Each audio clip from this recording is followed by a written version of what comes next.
EZE-ANA Ugochi tubelu. Odinana oraifite EZE-ANA.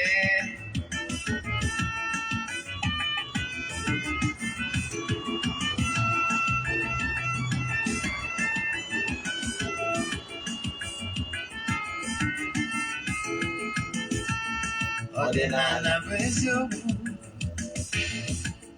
Odinana bụ ụzọ ndụ.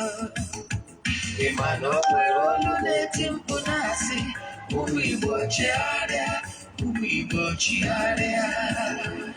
Kwa mbọsị ọ na-eti, n'ụtụtụ n'abalị ọ nọ na nkụzi. EZE-ANA Ugochi tubelu, onye ọma na oraifite, onye mgbasa ozi, ozi ọma ọdịnala gaba n'ihu. EZE-ANA Ugochi tubelu, onye ọma na-eje eme ọnụ. Odinana bụ ụzọ ndụ gaba n'ihu.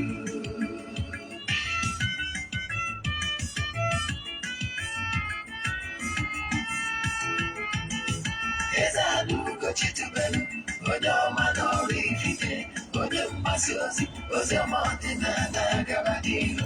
EZE-ANA Ugochi tubelu, onye ọma na-eje eme ọnụ. Odinana bụ ụzọ ndụ gaba n'ihu. EZE-ANA ga-adị, Ugochi tubelu ga-adị, Ugochi tubelu temple ọ ya adị. Maka na eziokwu anwanwụ chacha, ndị okenye ga-adị front and back, ndị oche ndị anyị front and back. Fọdụ asị kala aka kpọrọ ụmụ Igbo si anyị rapụ nke anyị na nke faka mma. Buru Baịbụl bịa, akwụkwọ akụkọ, mepekwa chọọchị fa, obodo ụka bịakwa. Mana Ugochi tubelu ekweghị ekwe, EZE-ANA si n'ọma mbe. Odinana ama nwụ chacha, oge ọbụla ọ na-eti, ọ nọ na nkụzi. Chukwu abịa ma gbaa gị ume, Odinana ya dị. EZE-ANA Ugochi tubelu, onye ọma na oraifite, onye mgbasa ozi, ozi ọma ọdịnala gaba n'ihu. EZE-ANA Ugochi tubelu, onye ọma na-eje eme ọnụ. Odinana bụ ụzọ ndụ gaba n'ihu. EZE-ANA Ugochi tubelu, onye ọma na oraifite, onye mgbasa ozi, ozi ọma ọdịnala gaba n'ihu. EZE-ANA Ugochi tubelu, onye ọma na-eje eme ọnụ. Odinana ya dị gaba n'ihu. Ụmụ ọdịnala Igbo ekenego m ụlọ n'ụbọchị taa. Adịkwa sọrị na m bịatụrụ obere leti. Ihe kpatara ya bụ ụtụtụ tata o nwere okwu dị mkpa, and ya umichi na enwelu otu ọdịnala nwere taa. O nwere okwu dị mkpa nke bụ na mụnwa bụ EZE-ANA ga-anọ riri ya. Ọ bụrụ na m abịara ma na okwu a na-ekwu enwere isi, so ọnya bụ so enwere okwu dapụtalụnụ ihe a ga-edozi so obodo, so wee bụ na mma nọrịde, so o mere dị mbata very late. So ọjọọ bụ ihe mere affect the time me na ma nọrọ ebe a ịsa na daalụnụ. N'oge awa nke eziokwu nke ọ bụ nwa bụ Ogbuefi EZE-ANA Ugochi tubelu na nọrọ isi ya. A sị na taata bụ eke eketara anyị ihe ọma ma kepụrụ anyị ihe ọjọọ. Na akakaka ya ma anyị na jijiji anya ma anyị, onye ọbụla si na ya ma adị mma, onye anwa ama adị na ta mmata iru ụwa gwụ. Mana onye si na anyị ga-adị mma, onye a ga-adị mma. Ise n'ụbọchị taa, ihe anyị ji bịa n'ụbọchị taa bụ isiokwu anyị bụ ihe niile ị kwesịrị ịma gbasalụ 14 days rituals anyị na-eme, and uru ọ balụ mmadụ isonye na aja a na-achụ n'igwe. Onye bụ isi ihe anyị ji wee bịa. Mana bifo anyị gaba n'elu n'isiokwu anyị ji wee bịa taa, echi niile anyị jikwa another topic wee bịa. Topic anyị ji echi iwu ịma ihe niile ị kwesịrị ịma gbasara osu, yes, and the only solution. Then on Tuesday, anyị jikwa ihe gbasara isiokwu anyị n'ụbọchị ya ga-abụ ihe gbasara agwụ. Ije na my wall, ije na my page, ị ga-afịa ọ ka dị ozi si wee bata ka ji were list ya. So abụ m onye isi nchụaja na Ugochi tubelu Odinana temple. Anyị na-agba afa gba afa mmiri mmiri kwazi ọrụ mmụọ dị iche iche. Abụkwazi m onye isi nchụaja na Odinana Restoration Prayer Ministry, bụrụ onye mgbasa ozi ọdịnala Igbo. My mission is to help people live better life. Ọgwa dị mkpa ndị niile sonyere anyị na-aja anyị na-achụ kwa ọnwa Ọktoba ka na-aga n'iru. Anyị ga-achịkọta ya na Ọktoba 19th. Ndị niile a sọsọ ndị sonye na ya bụ aja a ga-enwetakwa nchịkọta ya ma aja niile a chụrụ n'ụbọchị ahụ. Ọ bụrụ na iso ewu na nke ọnwa gara aga chi isonye na nke ọnwa Ọktoba, ọ ga-ebido na Ọktoba 6. Ihe ọzọ, akwụkwọ ọzọ dị mkpa m chọrọ ịma bụ ihe ị kwesịrị ịma bụ ihe ị ga-ama gbasara Ugochi tubelu Odinana temple. Echefuna na every Wednesday ụbọchị anyị ji enwe counseling, anyị ji ekwubi okwu n'isi Friends of the Temple ya na isi ndị anyị na-arụrụ ọrụ all over the world. Then ụbọchị anyị ji eme nke a bụ na Wednesday, Sunday na-abụkwa ụbọchị counseling anyị.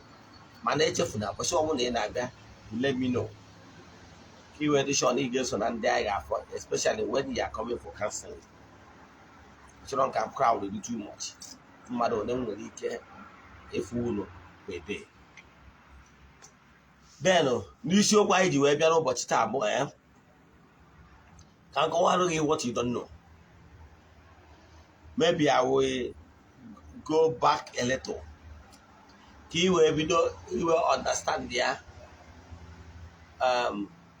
one thing kwesịrị ịma gbasara Ugochi tubelu Odinana temple. The platform, our social media evangelism started in, let's say, 2 years ago. Anyị bidoro ikuzi ọdịnala Igbo na social media. And there were reason. Achọrọ nke iwere ihe gbasara m nwa wee mụta ihe na nke gị.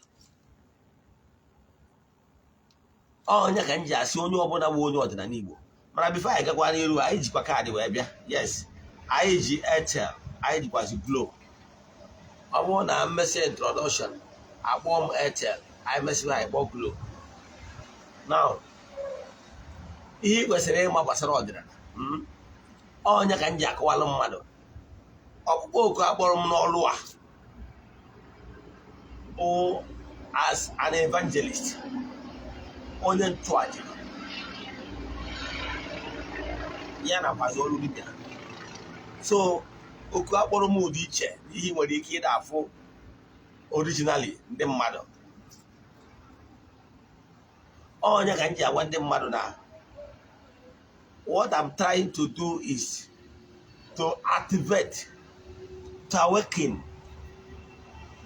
massive, like a movement, a massive spiritual awakening across Odinana Igbo. Onye bụ primarily ihe eji wepụ m ọkụ ndị otu ngwara. Onye batara m ji achọ ka m kụziberu ndị mmadụ ihe bụ ọdịnala Igbo, how they can be active on their own. I don't want to achọrọ m ka many of things kwesịrị ime n'onwe gị ka ọ bụrụ third party ga na-emere gị ya, ka ọ bụrụ dibịa ga na-emere gị ya. Onye ka m ji gwa gị na 70% of your spiritual work can be done by yourself, especially when you are in an Igbo. So ndị nwere excuse to give bụ ndị nọ n'anị mmadụ, ndị anya ndị n'obodo oyibo ma ọ bụ ndị nọ very far, nwere ike ịbụ na n'ọtụtụ ife anọrọ ha nso. Ndị na-etu abụ ndị nwa nọ to bridge the gap. Onye batara ndị mkpọrọ m okwu ọrụ sị m na ọrụ mmụọ anyị ga-alụ na distance ama wee barịa, especially ndị nọ ebe dị anya na ha enwere ike ịlụ ụfọdụ ihe n'onwe ha. So my mission is to awaken every spirit,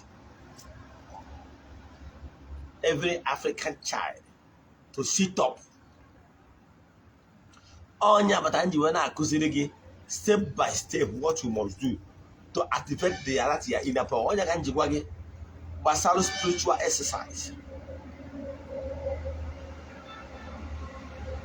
Oboro na ine some kuzim. Spiritual exercise is very important, no matter how small. Even 5 minutes, 10 minutes, 15, 20 minutes, very important. All my guide and inspiration through that honor do the tour. Spiritual exercise abụrụ iwu na ị ga-anọ n'ihu mmụọ, n'ihu alụsị ma n'ihu temple gị ma n'ihu ọcha gị. Ebe ọ bụla ị nọ, first is to see connect. Is mindset thing. Now,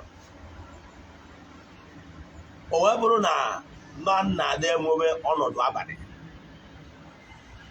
mgbe ụfọdụ kwa during the daytime, I was at 3 a.m. every 3 o'clock, whether a.m. or p.m. is very important. Oge eji atọ ndị mmadụ na-agbụ dị iche iche. O nwere ụfọdụ ihe nkuzi dị na ancient books which you nwere ike ịma. Maybe you are not opportune to come across those books. Those awakening. Ịdị bụrụ opportune ịkụziri gị ụfọdụ ihe dị beyond kindergarten level. Wee gwa gị na every 3 a.m. every 3 or whether a.m. or p.m. bụ oge ndị anjelu nke Chukwu ji agagharị na-eme mma. Ọ bụ special time. Between that 3, after 3 to 4, very crucial. Because what I'm trying to build is a movement. People that on their own, they can be able to stand on their own and solve their own problem themselves. Now, but ọ bụrụ na ị na-esonye mana enwere ike ide put ihe ndị a n'ọrụ, ọgụwa na-eme onwe gị. Mana ana m achọ ka m kwụba gị ka ị kwuru n'onwe gị. That ana m achọ ịkọwara gị etu 14 days rituals bido.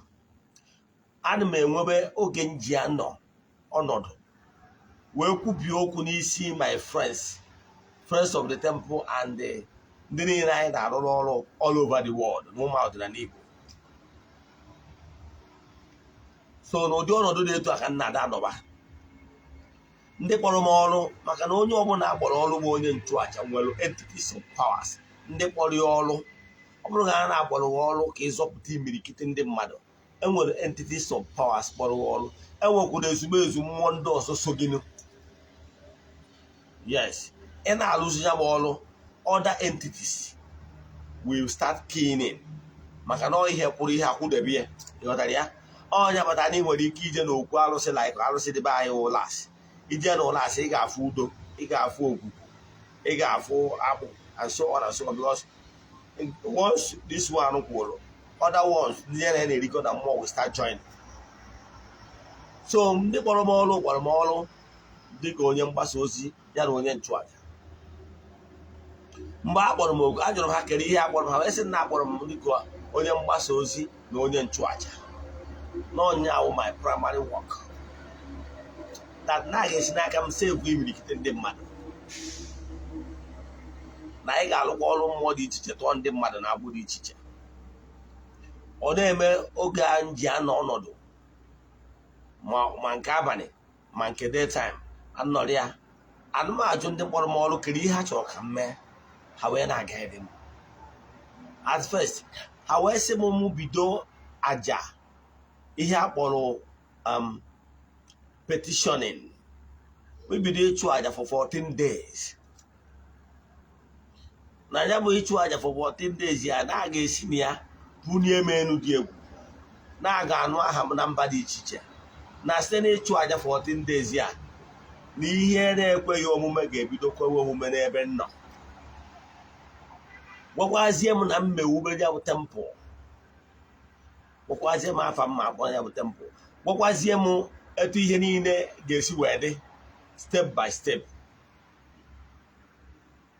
Onya melo ejikwa m ube ya bụ temple wee ube ya bụ temple gwakwa m ube ọta dị iche iche na ya bụ temple ebe ndị mmadụ ga-eje jee kpee ekpere ma ọ bụ na ha visit ya Ugochi na temple ha visit o nwere ebe anyị kpọrọ ana ndị mmụọ ozi ndị oyibo ha nwere ike ịkpọ ya angels field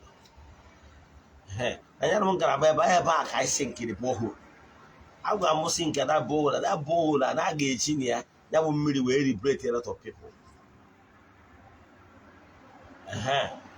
ebe a ka si nke da bohol n'ime angels field awa n'akụkụ ezi ife obi ezumezu Eze-Ana.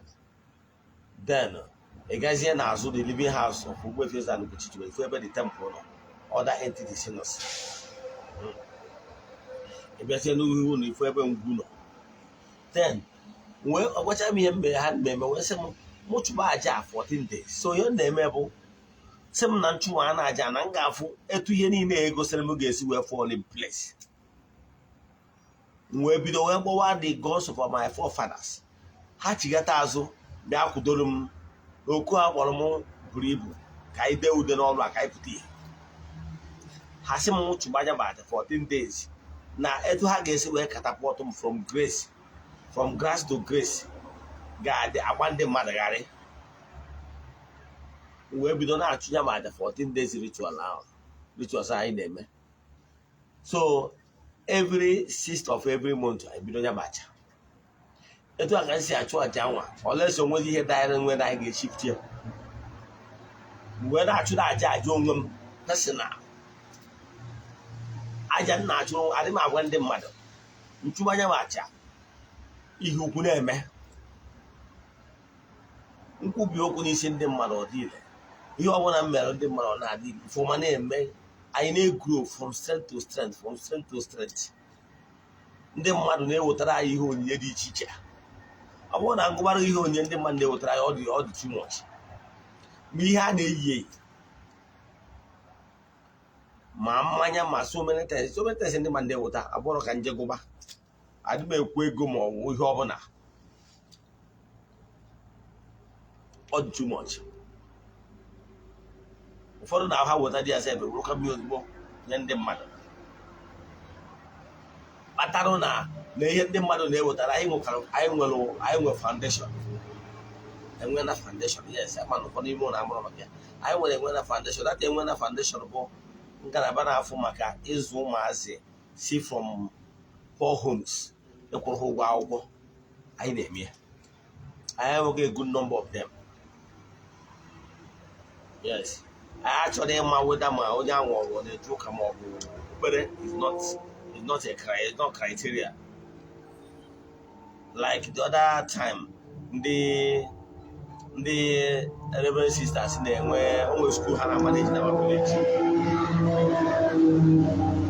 ha wetara education na my house ha wetara education so na mmanya su ya echekwara m nyefe ego afọ ego wee gwa ndị sista nwa ha nye anyị mmadụ na-abụ ụmụazị si from the poor homes enwere ndị na ụgwọ akwụkwọ ndị na nna ha adakwuru ụgwọ akwụkwọ ofu nwoke na ofu nwaanyị ha sikwara ha na anyị tikwara ha na ndị anyị na-akwụrụ ụgwọ akwụkwọ na Ugochi na temple ha dị many ma ndị si anọda bọọdụ ndị be anyị ndị si anọda town bọọdụ nke na Abuja so o nwere ihe anyị na-akọsidasị ọ bụrụ na mmụọ decide anaghị etinye ndị ọnọdụ ha dị ala so etu a ka anyị si na-eme so if na-agụme that 14 days rituals ihe ọma dị iche iche na-eme enwe partners ndị na-support ihe a na-emesi gabasị mmegbu ihe gaba n'ihu so as we speak now we lack nothing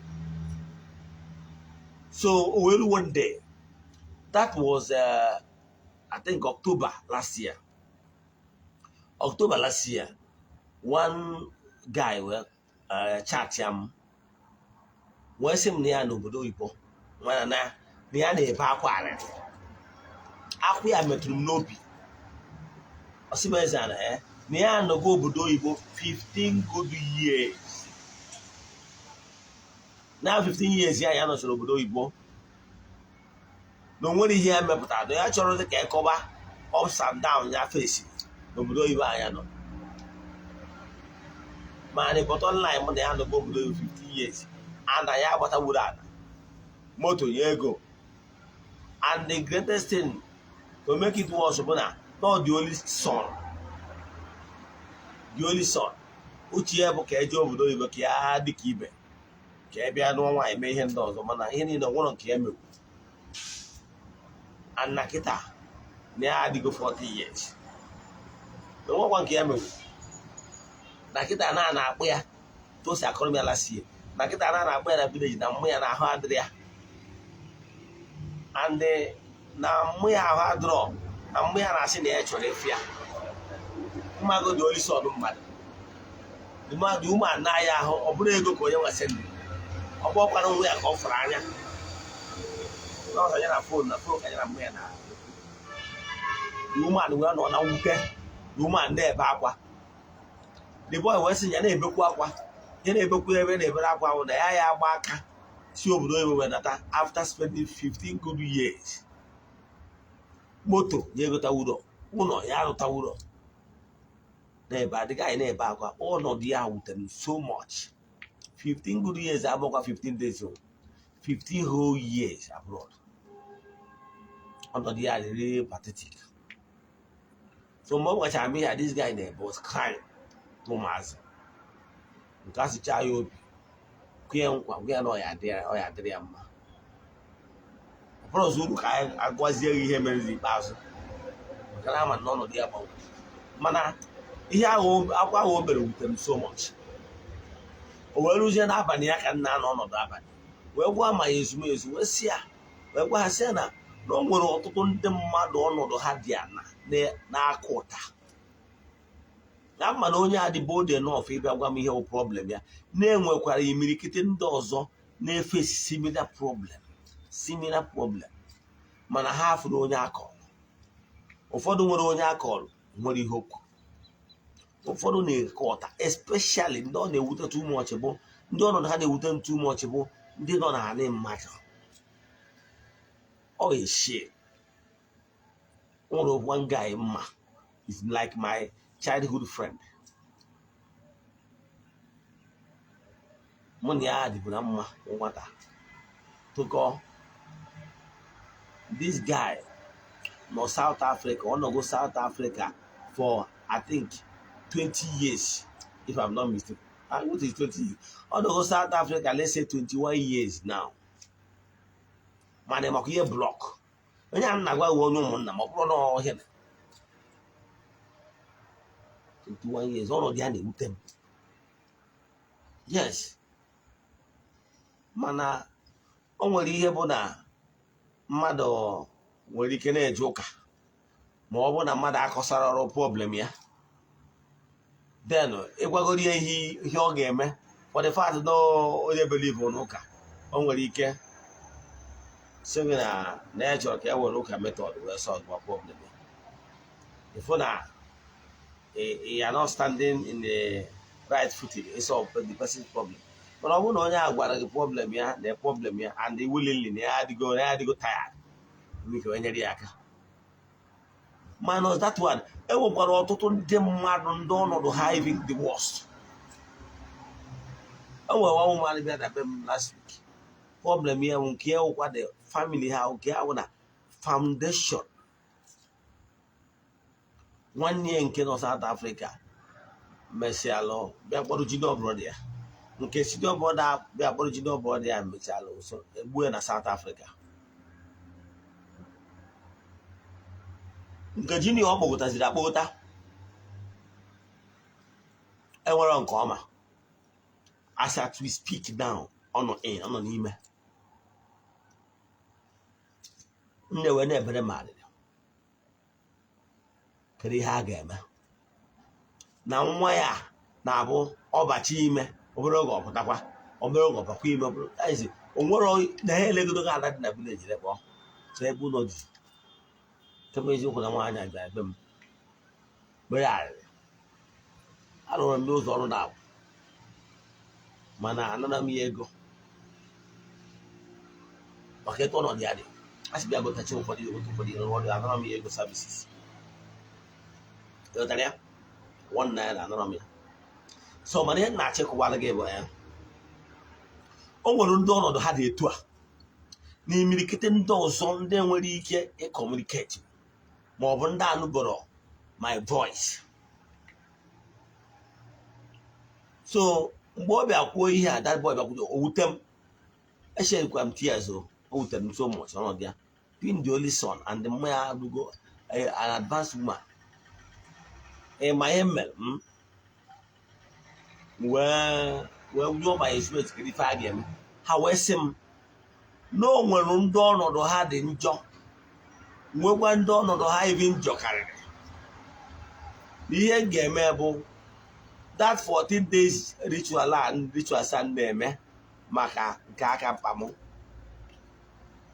mụ libretie ya ka ndị mmadụ sonyebe m na ya bụ aja ka ọ ghara ịbụzi sọ nke m nwa na-eme ka ndị mmadụ sonyebe m na ya bụ aja ka ha nwee ike so na-eketa oke blessing that flows in that ritual. You got that, yeah? Then, gwa m etu mma esi wee na-eme ka o wee accommodate ndị mmadụ. Nke bụ isiokwu na onye ọbụla na-efolu m ga-ama anyị bidopụta na social media from 2020 anyị emere ya 2021 ka anyị bidoro ya na Novemba maka na anyị bịazicha m ozi ya na October na Novemba ndị na-efolu m anyị sị mana ọ na Novemba next month ọ eme 1 year anyị bidoro this 14 days ritual that is anyị bidoro ime to accommodate others mana a na m emebie from the one bidoro so mụ wee sị m accommodate ndị mmadụ and nke bụ isiokwu bụ na since I bidoro accommodate ndị mmadụ a na-enwe testimonies nwere ebe month enwesịrị ya ka ọtụtụ ndị mmadụ ga-aga na-enwe testimonies ọ bụrụ ofu ọ bụrụ ịkwa testimonies na-ebu ibu ụmụ ndị na-atachi m ego ndị mmadụ na tempụl na Ugochi bụ na tempụl na nwere onye ọbụla bụ onye ahịhịọ bịa na tempụl anyị adịghị enye ego kama o nwere ike masị enyechiri onye ahụ na ọ chọrọ mana anyị eriri onye asọmpi bụzụrụ ka anyị kwubezie ndị na-abịa na soshal midia na akụmọkpọm na ọdọda we try to give because ndị mmadụ na-eweta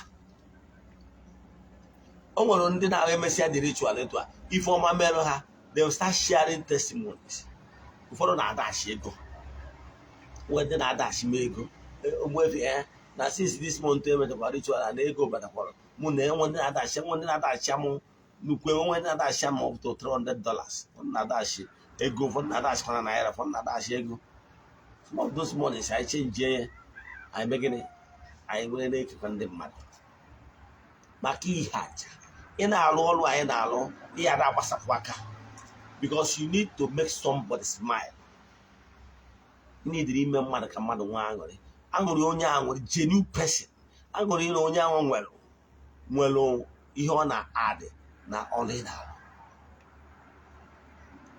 like December now anyị amapụwa na rice anyị ga-eke ndị mmadụ nwee ndị anyị ga-eke full bag nwee ndị a ga-enye ha bag nwee ndị a ga-enye quarter bag a ga-enwe exercises before December anyị wepụtakwara ụlọ onyonyo do rice anyị ga-ekegasị ndị mmadụ dị iche iche so mana ndị mmadụ na-eweta ya so na aja anyị na-achụ ọnwa kwa ọnwa nwere massive testimony mana let me tell you one thing ụfọdụ ndị mmadụ ọ na-adị ụfọdụ ndị mmadụ ọsịsọ yes problem onye na ibe ya bụrụ ofu o nwere nwa woman sonyere anyị ụbọchị a na US that month bụ the first month ọ na-esonyere anyị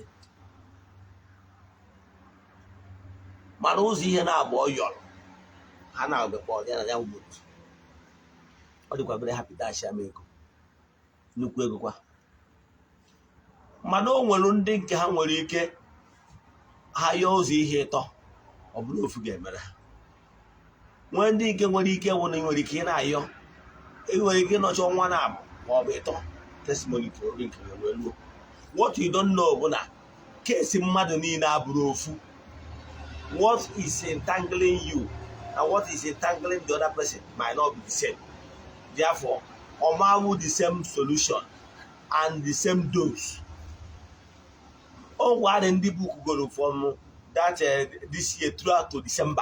I want to make the book go direct to December. What you don't know is the power of consistency. Oh, yeah, but I don't follow the medicine. January rocket on Pandia from January to December. Can't sure that he skip anyone. The power of consistency. I wanna power of consistency help to heal fast. Because here problem and the nature of this spiritual sickness than konya approve. Onya but an obugo no ya ke na iju no ogwu enye go ogwu.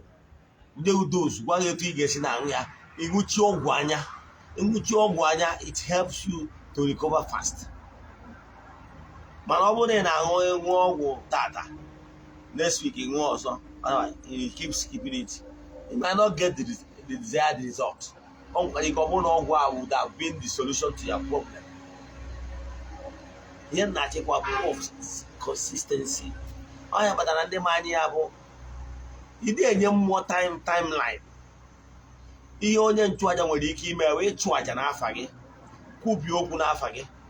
Then all more the entities of powers called this area. It's yes. No, no deserve go. Yeah. More when you mana ndị mmadụ adị ọ na-adị ha problem you are in today does not start today. Sometimes your problem you are suffering today is a carryover problem. It's a carryover problem that have started from their previous existence, from their previous earth life. It was carried over.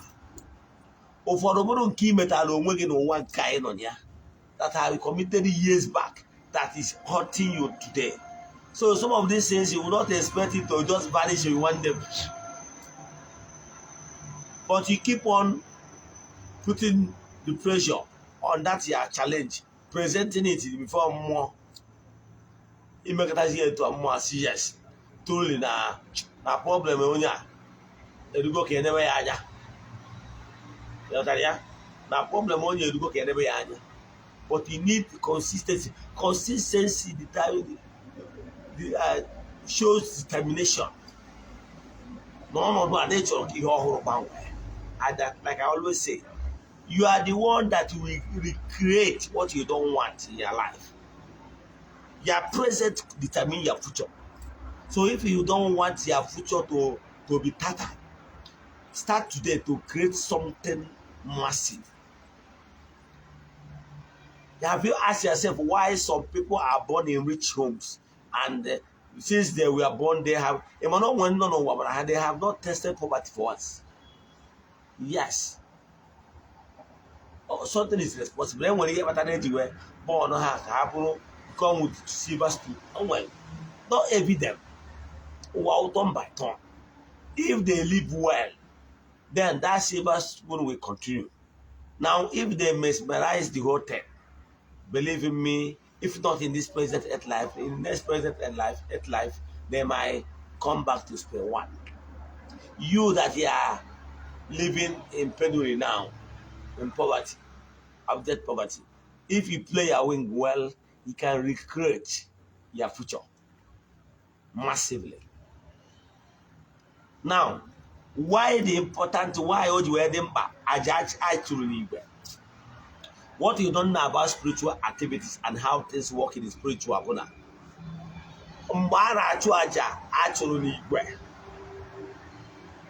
If the highest person is in the third pedestal in the spiritual realm, every other person that hook up in the same ritual will be in the same spiritual elevation spiritually. Yes. The highest person that is that's a purer. Every other people that are in the same chain prayer, because this is chain prayer. All of them will still be in that. And they will still flow back to the bottom. All the networking, the pyramid scheme.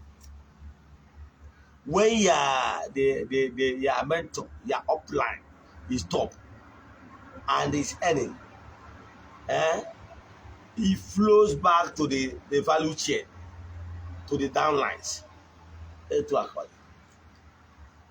As long as there is a matching bonus for the upline, a match, it benefits even to go to the downlines. That's how things work. And one magic in there. Now let me give you an example. There is a note that is bad or tia, but it's legal tender. Man, all the dirty. Man, all the waladowa. Even when you keep that dirty note, single as a single note, people might reject it.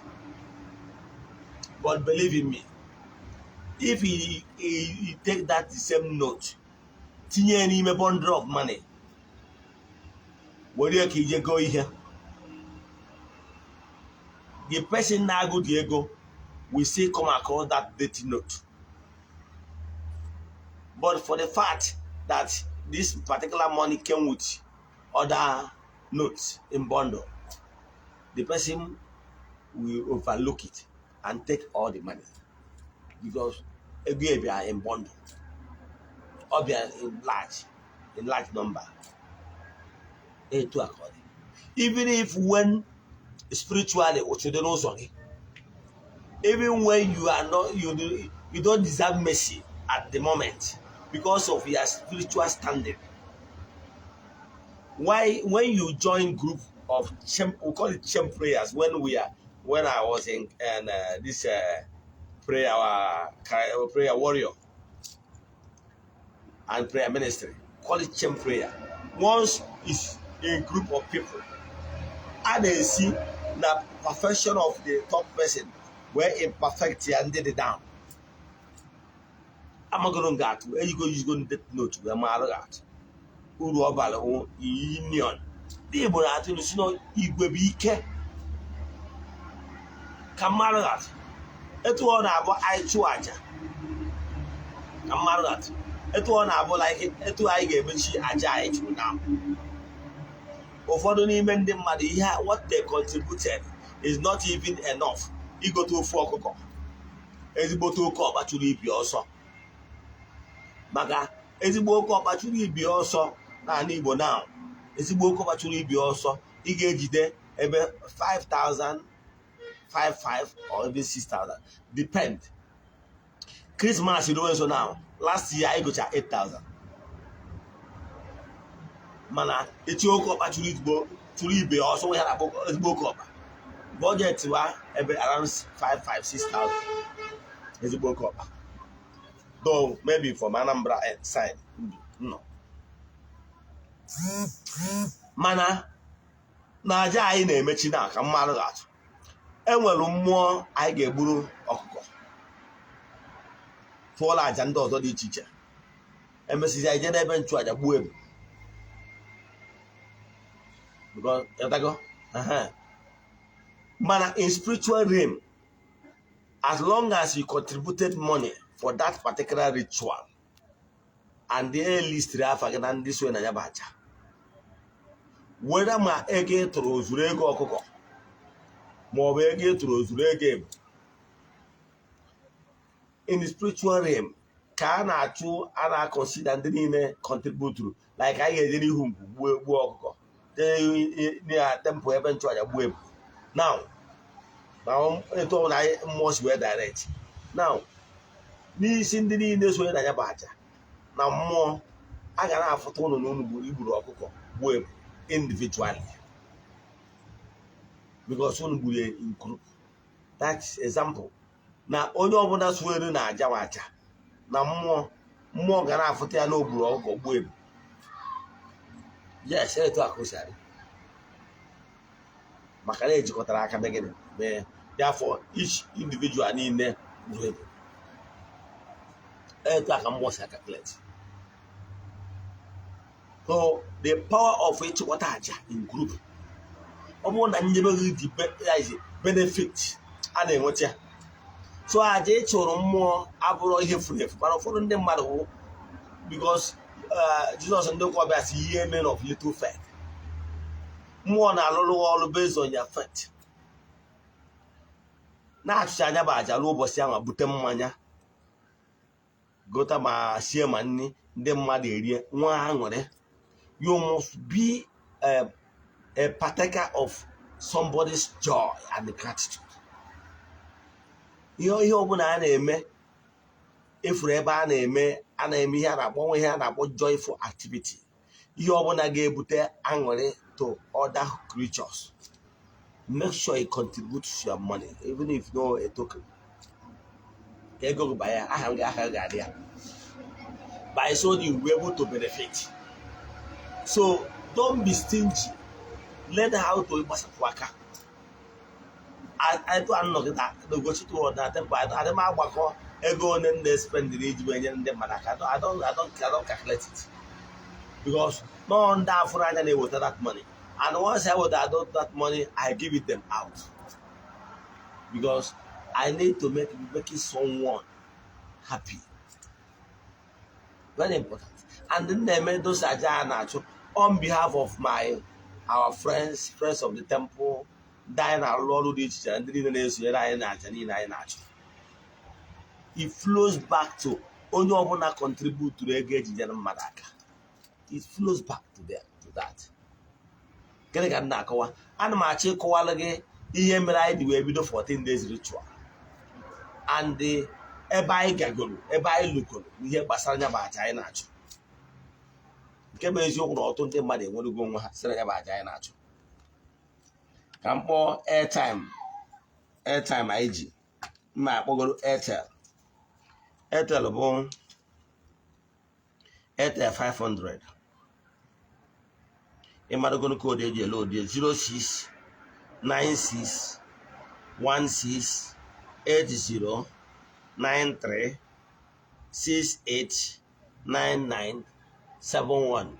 I repeat 06 96 16 80 93 68 99 71. Let me call for the last one. Last time 06 96 16 80 93 68 99 71. Okay, got your opportunity. I'm going to Globe. Globe 16 07 96 30 00 47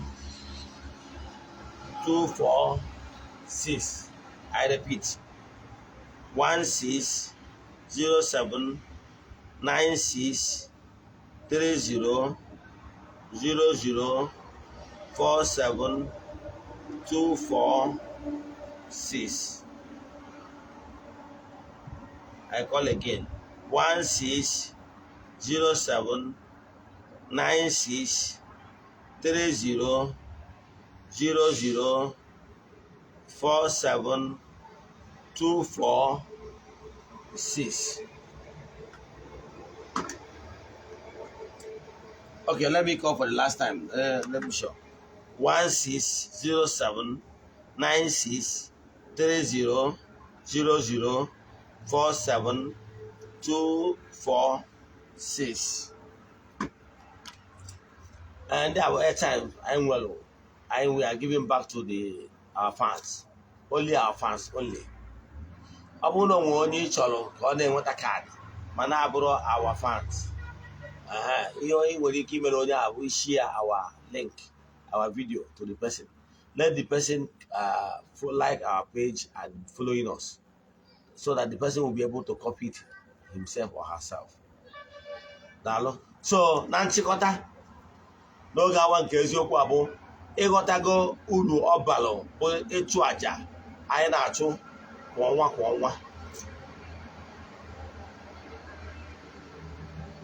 nke ọnwa Ọktoba aga n'iru 14 days ritual nke bụ eziokwu na aja iri n'Igbo ọ bụrụ ụzọ ụdị ịgwa n'Igbo bụ ike ọkwa eziokwu ọ dị very important. Ọ bụrụgodu na ị nwere ego iji arụ ọrụ mmụọ ị nwere ego iji achụ aja ma ọ bụ na ụtụ dị n'ụzọ gị, write it as prayer point from your own end. Then send anyị ya 3 prayer requests ka iso na ndị anyị ga-etinye na ya bụ aja anyị ga-achụ. Then from your own end, write that your 3 prayer requests na akwụkwọ. That 19th hour anyị ga-achịkọta ya. In ọgwụ na from your own end, chịkọta ya. That is connect ya. If you have a opportunity to light up a candle, fine. If you don't have the opportunity, nobody hour why not 19. First say the east. Well, look at how that's your prayer request.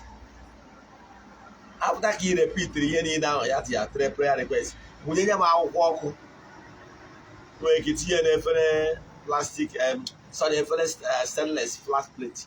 Almost your a phobia facing the east. Believe in me, I want to go to temple. I work a habit. Mana today, I don't have one. This morning, before I'm building my video, I'm going to tell you batamiti gel. I want to remember I know when you're the man. Who be area was the area of me on our this morning. I was born our can be the video. Ekwubie m okwu n'aha ndị niile so anyị n'oge awa nke eziokwu. Asị m na ihe ọma ga-emere ụnụ. Nwoke ga-afụ ụnụ n'anya, nwaanyị ga-afụ ụnụ n'anya, udo obi ga-adịrị ụnụ n'aha Chukwu Okike nke pụrụ ime ihe niile. Onye ike niile si n'aka ya bịa. Ise onwe ajụjụ ị nwere na nkụzi a, send alụ message na WhatsApp 0805 78 37 672. I repeat 0805 78 37 in what video the only thing you get over for now, share the link.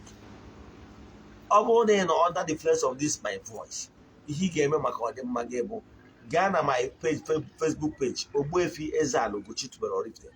More my YouTube page, the same name Ogbuefi EZE-ANA Ugochi to be orifite. Kiwe weekend and went Ankuzi and Akuzi, kwa opposite. Echefuna, Nankuzi echi gabu masalosu. Ka mmepe anya ka ịmara ihe gosu and the solution etu enwere ike isi wee mee using Odinana to abolish ihe gbasara osu. Abụrụ m osu, yes, na clan m anya nwa bụ akpụ alụ, yes, abụ m nwa urudameshi ebe ezumike nshi na mgbe gboo ihe a na-akpọ ndị nshi, that is ndị nri mgbe ahụ ndị nshi. So, but I can tell you what can be done to abolish that. Keep your time with me tomorrow.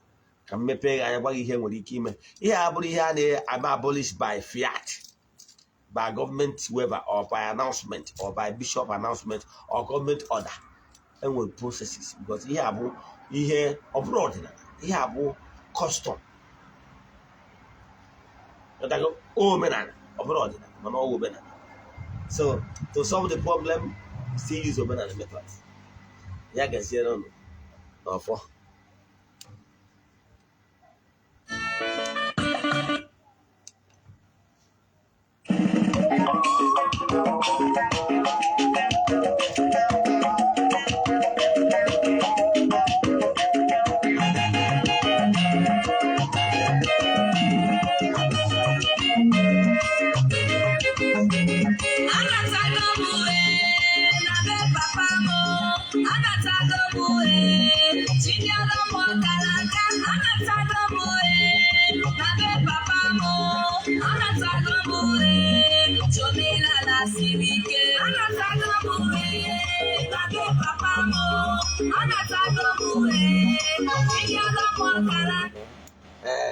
Ọ dị na ụdị oge a echi niile bụ Monday 9 o'clock ya gazie.